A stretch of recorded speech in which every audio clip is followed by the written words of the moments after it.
ഈ സദ്യയിലെ എല്ലാ വിഭവങ്ങളും വാഴ കൊണ്ടുണ്ടാക്കിയതാണ്. വെൽക്കം ടു വാഴ സദ്യ സീരീസ് എപ്പിസോഡ് നമ്പർ 3. കൂമ്പ് കൊണ്ട് തോരനും കൊണ്ടാട്ടവും പിണ്ടി കൊണ്ട് പച്ചപ്പച്ചടിയും പുളിങ്കറിയും നമ്മൾ ഉണ്ടാക്കിയല്ലോ. ഇന്നിപ്പോ പച്ചയേത്തക്കായ എടുക്കാം. പച്ചക്കായ കൊണ്ട് പലതരം വിഭവങ്ങളും ഉണ്ടാക്കാറുണ്ട്. നോൺ വെജിന്റെ കൂടെയും നല്ലൊരു കോമ്പിനേഷനാണ്. ആദ്യം തന്നെ പച്ചക്കായയുടെ തൊലി ഒന്ന് നീക്കം ചെയ്തെടുക്കണം.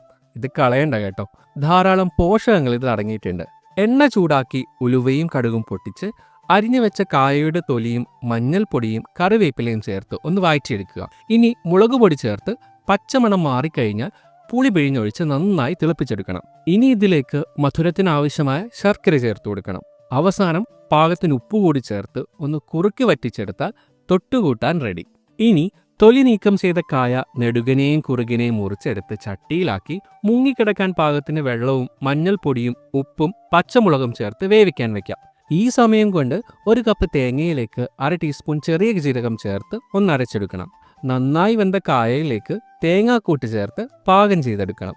ഇനിയിപ്പോൾ എന്താ, കടുക് പൊട്ടിച്ച് വറ്റൽമുളകും കറിവേപ്പിലയും ചെറിയ ഉള്ളിയും ഒരൽപ്പം തേങ്ങയും ചേർത്ത് മൂപ്പിച്ചെടുത്ത് താളിച്ചൊഴിച്ച് കഴിഞ്ഞാൽ എരിശ്ശേരി റെഡി. ഇനി ബാക്കി വിഭവങ്ങൾ അടുത്ത എപ്പിസോഡിൽ.